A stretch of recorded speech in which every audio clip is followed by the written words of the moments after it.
don't even know how this is working right now. Like, I'm literally balancing my camera like on my steering wheel right now. Hey guys, it's Janelle and welcome to my car. So I'm starting this new thing called car talk because my house is always, oh my god, I don't like that. I get this weird thing where it feels like I'm having a fucking stroke. Okay. So I'm starting this new thing called car talk. I don't know if anyone's ever done it before, but it's the first time I'm doing it, and it's just gonna become a thing now because my house is dead silent. Like, dead silent. Like, you could drop a pin in there and you could hear it fall to the floor. But the second I go to record, it's like a circus is happening in my house. So here we are in my car having a car talk. So this car talk is about life with ulcerative colitis. So I thought of doing this because, one, my cousin Gianna, insert username here, has Crohn's disease. She was diagnosed when she was, I believe, 9 years old. But I just feel like, honestly, nobody really talks about Crohn's or colitis or different IBS problems. Like, I never even heard about this before Gianna got diagnosed with Crohn's disease. And I just honestly think that it should be talked about more. So here I am talking about it. I got my medication in the mail today because that's a thing. Today is Friday. I'm getting my infusion on Wednesday. I was just going to do a video on me getting my infusion, but I figured if I'm gonna show you guys how I take my medication, I might as well just tell you my whole story. So I got diagnosed with ulcerative colitis in October of 2017. So I was... Wait, how old was I? Hang on, I'm sorry. I was 23. Of course, I had just agreed to do my first fitness competition that I've ever done in my life. I just miss being on stage, so I agreed to do a fitness competition. I lost my train of thought. Let's rewind for a minute. I don't even really remember when I started feeling symptoms. At first I felt normal, just how you would if you don't have anything wrong with you. As soon as I felt what I thought was my worst, it would progress faster into something even worse. As weeks would go by, I'd get nauseous and whatever, and that was a normal thing, so I kind of just pushed it aside.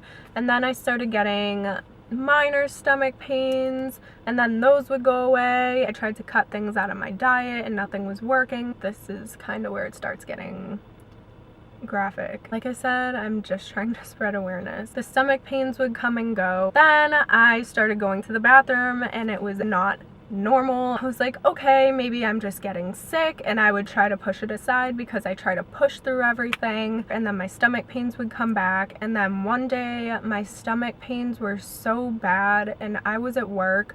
I was completely hunched over and I literally couldn't move. Then I started going to the bathroom probably like 4, maybe 5 times a day. So then one day I come home from work and I go to the bathroom as normal with my stomach pains, and my mom asked to see just to see if everything was okay and normal and whatever. Something I had ate was not digested at all.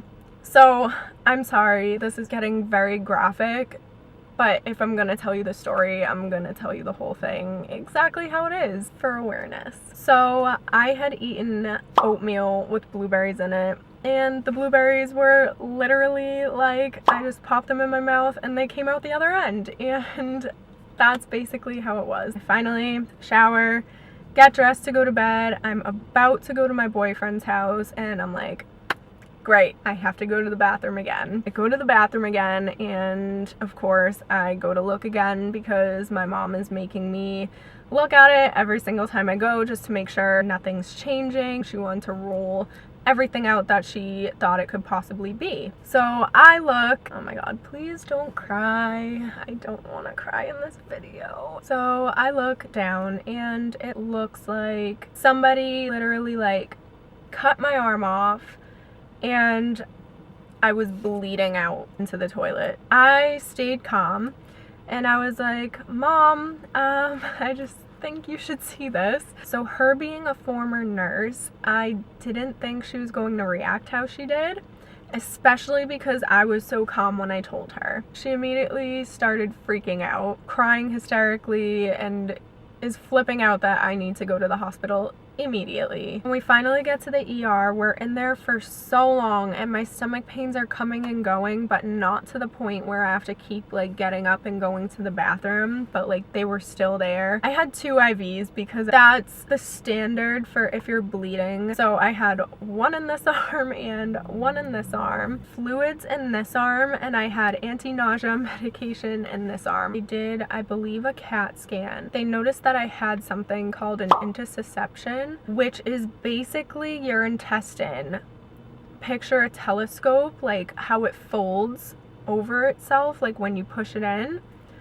My intestine was doing that to itself. They couldn't really see anything except for the intussusception because they said my swelling of my intestines were so bad. They finally come into my room. They had me get into an ambulance and they were gonna have me transferred to another Leahy where I could be an inpatient because they were making me stay there. Now I'm an inpatient and they're asking all my symptoms and just going through everything that they did basically in the ER, but they just wanted to confirm everything that was going on so they could treat me properly. So the only thing good about this is that I got my own room in the hospital because they needed to rule everything out. They tell me to get some rest, so I finally try to get some sleep. And then this was around probably like 4:30 in the morning, and then someone comes in at like 6 in the morning to take my blood. Mind you, they tell me I'm like anemic or like whatever, and then it's like, you're gonna take my blood every hour on the hour. Like, don't I need that to not be anemic? I don't know. But so a nurse comes in at 6 in the morning, wakes me up after I just had fallen asleep when I didn't even want to fall asleep in the hospital. So I was tossing and turning for a while. She comes in, wakes me up, takes my blood, and then has me go back to sleep, which then they call me and they're trying to get me to have food, and I didn't want food. Like, it was to the point where I couldn't even have water without getting severe stomach pains. The analogy I use, picture someone has sandpaper and it's on fire and they're constantly going like this to your intestines. And that's what I was feeling. The worst pain ever, where when I was sitting in the bathroom, my head was down and I was like this, crying. I hate going back to this. It makes me so upset. I remember seeing black at one point because I thought I was going to pass out from the pain. And I used to get such bad cramps when I was younger, to the point where I'd turn sheet white. I'd have to leave school or like literally wherever I was at. I swore that if I could handle that, I could handle anything. I was wrong. If I can handle ulcerative colitis pains, I can handle anything. These pains were literally the worst pains I have felt in my life. Side note, I try not to complain about having ulcerative colitis a lot because I know people have it so much worse than me, and I'm not trying to make it seem like I have it so bad. But growing up, like, my worst problem was being lactose intolerant or having an injury from sports. So for me, this is my worst. So back to the story, my pains were so bad to the point where I would black out, and they had no idea what was wrong with me. So my nurses and doctors started off coming in with basically like hospital-made like hazmat suits because they didn't know if I had an infection or something like seriously contagious or whatever. They had to check me for like C. diff and like all these other different like crazy things that I don't even know what the hell they are. And then my GI doctor would come in and he'd try to make jokes and he's like, oh, like, you're my healthiest patient. And I was like, great, because I don't fucking feel like it. I was in the hospital for like 6 days at this point. I hadn't eaten or drank anything like at all at all whatsoever. I just had the fluids running through my IV. I'd watch Food Network because I was starving to death, and I was like, damn, like, someone gets to eat that bomb-ass food, and like, I fucking can't. Finally, on the 6th day, they cleared me for a colonoscopy because they figured that my swelling had gone down by then, and that they could actually see something and do biopsies at a point where they wouldn't irritate my bowels any more than they already were. So they come in and they prep you for your colonoscopy, which is the worst thing ever when you're already in severe pain. So I go through all the prep, I'm waiting downstairs, they put me out, or so I thought, but I was just very drowsy, and during my colonoscopy, when they were taking all the biopsies, I kept waking up, and the nurse kept looking at me, and she's like, do you want more of like whatever she was giving me? Because it definitely wasn't morphine. I'll tell you in part 2 of this story how I found out I was allergic to morphine. So it definitely wasn't morphine she was giving me. Whatever she was giving me was just making me kind of sleepy, not like putting me out. I kept waking up. I could feel when they made like the little like snips or whatever they do to like take the samples for my biopsy. Finally, like, they bring me back up to the room. I fully wake up. I'm not groggy anymore. Like, I'm watching TV, and then my GI doctor comes up to me and tells me that I have ulcerative colitis. My first question to them was, can I still eat peanut butter?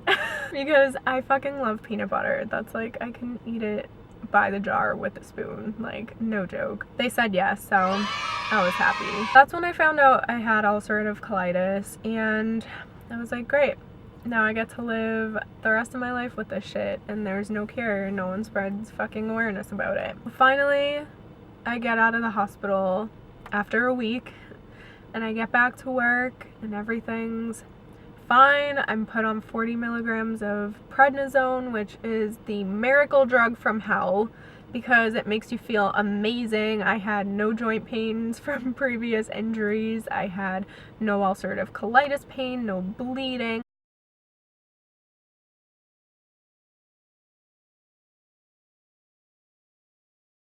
They put me on medication, which was called mesalamine, and I didn't take it because I wanted to try it the natural way. I tried to take all these vitamins and whatever, but it was so much a day, I gave up. Like, I had huge pill cases with like tons of vitamins a day, and I cannot, like, I'm not the type of person that can wake up and like take all these things, or like throughout the day take 800 friggin' pills. Like, it's not me. I cannot do that. I come off the prednisone, I'm prepping for my competition, I do my competition, and all of a sudden, here comes flare-up number 2. I end up in the hospital again for another week. We go through the whole thing. I don't eat for almost a week. For the pain, my options were either morphine or Tylenol. I wasn't allowed to take anything by mouth at the time, especially like Tylenol. Like, I don't like taking anything on an empty stomach just because it gives me stomach pains usually when I do, so I didn't want to fuel the fire with more stomach pains. So I was like, hey, like, just give me the morphine. And this IV, because I had one there and one right here this time, which I still have like a ball in my arm from this one. This one hurts so bad. I like forced them to take it out and stick it somewhere else because it hurt too bad. Like, it would burn when they put fluid through it so badly, and they like didn't believe me at first, but like, whatever. So in this IV, they gave me morphine, and immediately you could see I have a vein apparently like right here that you can't even really see, like faintly. If you're like up close you can see it, but I have a vein right there. You could see my vein like swelling and like basically popping up, not like out of my arm, but like popping up out of my arm so that you could see it more distinctly, and it was really scary. And then I was like looking at the nurse, and she like wasn't looking at me, and then my whole arm started turning red, and it was like patchy and itchy, and I was like something's kind of wrong. And she looked over and she was like, oh, okay. And she stopped the morphine. My whole body didn't feel weird, like just my arm. So I was like, we're not doing that anymore. She's like, do you want Tylenol instead? And I was like, no, like it's okay, thanks anyways though. So she immediately started flushing it out and put more fluids in it, and my arm after a little bit started going down. It wasn't like severe, but I was scared that it could have been, so I was like, yeah, no, we're not doing that ever again. And I get another colonoscopy. This time I only woke up once and they put me right back out immediately, and then they put me back in my room. They're like, yep, like your ulcers are still there, blah blah blah, whatever. So that was that. And then they were like, are you gonna take your medicine this time? And I was like, yes. This time I went home and started taking my medication, as well as the prednisone that I was put back on. And I noticed when I was taking the mesalamine that I would bleed, even while I was on the prednisone, which basically stops the bleeding and it helps with all the inflammation and everything like that. So that's how I knew something was wrong, but I kept telling myself, no, your body just has to get used to this medication. You never had to take it before. Mind you, one of the side effects of this damn medication is bloody stool and stomach pains. I'm trying to help my bloody stool and stomach pains. Like, why would I want to take this? But stupid me was like, okay, let me just take it. My body's just not used to it. I'll keep taking this medication. So I keep taking this medication. Then I took myself off. And then I take this medication again. And I start bleeding and getting stomach pains again. Still on the prednisone. And then I see my GI doctor. I tell her that. And she's like, no, like that's not a thing. Like whatever. And I'm like, okay, I guess my body's just really not used to it. So I keep taking the medication. I have another appointment with my GI doctor. I told her that I took myself off this medication again. And I told her all my symptoms, how I was having bleeding and like pain again and like all this stuff. So she goes, okay. And she like starts typing on the computer. And then she goes, oh, okay. And I was like, what? Because I knew something was wrong and I should have listened to my damn body. But as usual, I pushed through things, so I fucking didn't. She's like, no, it's just like very rare that this would happen. Only 3% of people have the reverse effect on this medication, which means that instead of the medication helping, it actually makes ulcerative colitis worse. So I was part of the three fucking percent that this medication made me worse. I get taken off that medication, and my insurance that my parents pay so much money for doesn't want to cover the medication that I want to go on, which is ENTYVIO. My insurance company was like, you're gonna try Humira and we want you to go on Humira, and Humira. And I'm like, I don't want to fucking go on Humira because there's like cancers that can be caused from it and whatever else, and just cancers run in my family, and I just didn't feel comfortable going on it. Now my cousin Gianna is on Humira and she loves it and it helps her, and that is amazing, and I am not against Humira for anybody that it helps. I'm against it for myself because once I have an opinion on something in my mind, that's it. My heart was set on ENTYVIO. But my insurance company was like, nope, you're going on Humira. And I was like, but I'm not though. So my doctor is like, do you want me to appeal it? And I was like, yes, please appeal it. So we appealed it, I believe, 3 times. And they were like, nope, like you're still going on Humira. And I was like, I'm not going on Humira. She's like, okay, like I can try to appeal it one last time. Like I don't know if they're gonna accept it. And I was like, well, send them my family's medical history because there's lists of cancer and all this other shit on there that I think would really help my case with not going on Humira. Of course, she appeals it and sends in my family medical history, and what do you know? They're like, yeah, so you're not going on Humira. And I was like, I know. So my doctor starts talking to me about different options such as Remicade, which is another infusion, and also ENTYVIO. Of course, I heard great things about ENTYVIO, and once my heart set on something, that's also it. My opinion was already there, my mind was already made, and I was going on ENTYVIO no matter what. Mind you, Remicade probably would have been fine. I also know people on Remicade, and they have a great time with it. Gianna had an allergic reaction to Remicade, so I didn't want to go on Remicade. So she starts talking to me about ENTYVIO, and I was like, that's the one. We start doing my infusions of ENTYVIO. She told me that I might have to go back on prednisone, and that was okay with me as long as I wasn't bleeding or in the severe amount of pain that I was in before. But I wound up not having to go back on prednisone. So she told me that I might have to have a couple sessions before I start feeling better. I started feeling better after one ENTYVIO infusion. I get these every 8 weeks, and I feel like, I can't even say like I don't have ulcerative colitis. Sometimes I feel like that, but I mean every once in a while, like if you eat something, like we call them trigger foods. If you eat a trigger food that your body doesn't like, you're basically fucked. I won't start bleeding again, or I haven't at least, thank God, but you do get pains, which I've had the past 3 days. I just don't want to end up in the hospital again, and it's just really hard dealing with ulcerative colitis, and that's another reason why we should spread awareness. It's really not easy. It's not like, oh, like it hurts when you go to the bathroom, or like you bleed when you go to the bathroom. Like, it's a lot, and I feel like I can give you guys examples and everything else, but unless you have it, it's like any other thing. Unless you have it, you don't really fully understand what it's like.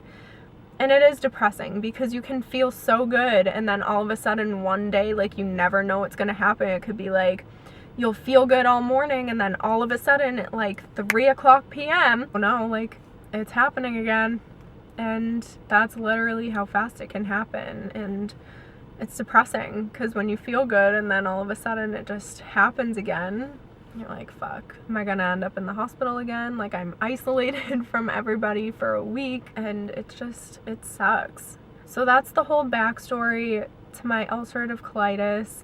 I hope I didn't miss anything. If I did, I'll probably do like little inserts, just because I really don't want to miss anything. I really want you guys to know like the whole story and like what it's like living with UC. And I know I've said awareness, fun drinking game, drink every time Janelle says awareness in this video, but I just really do want to spread awareness about this, because I feel like there's so much being spread about other things, and this really doesn't get talked about a lot, and I think that it should. And like, we really do need a cure. Like, it sucks having to live with this every day.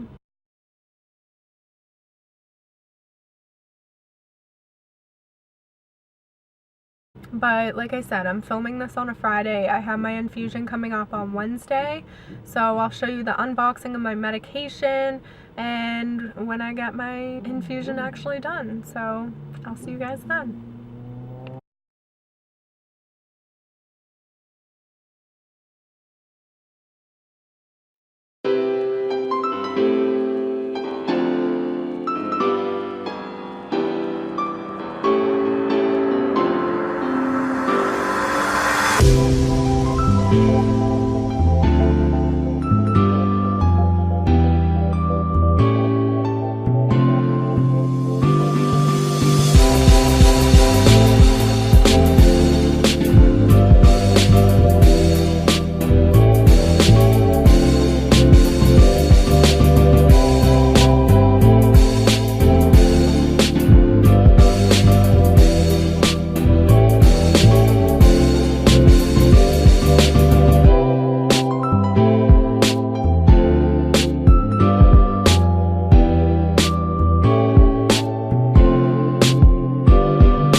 in here has to come down in here so that it replaces the air with fluid.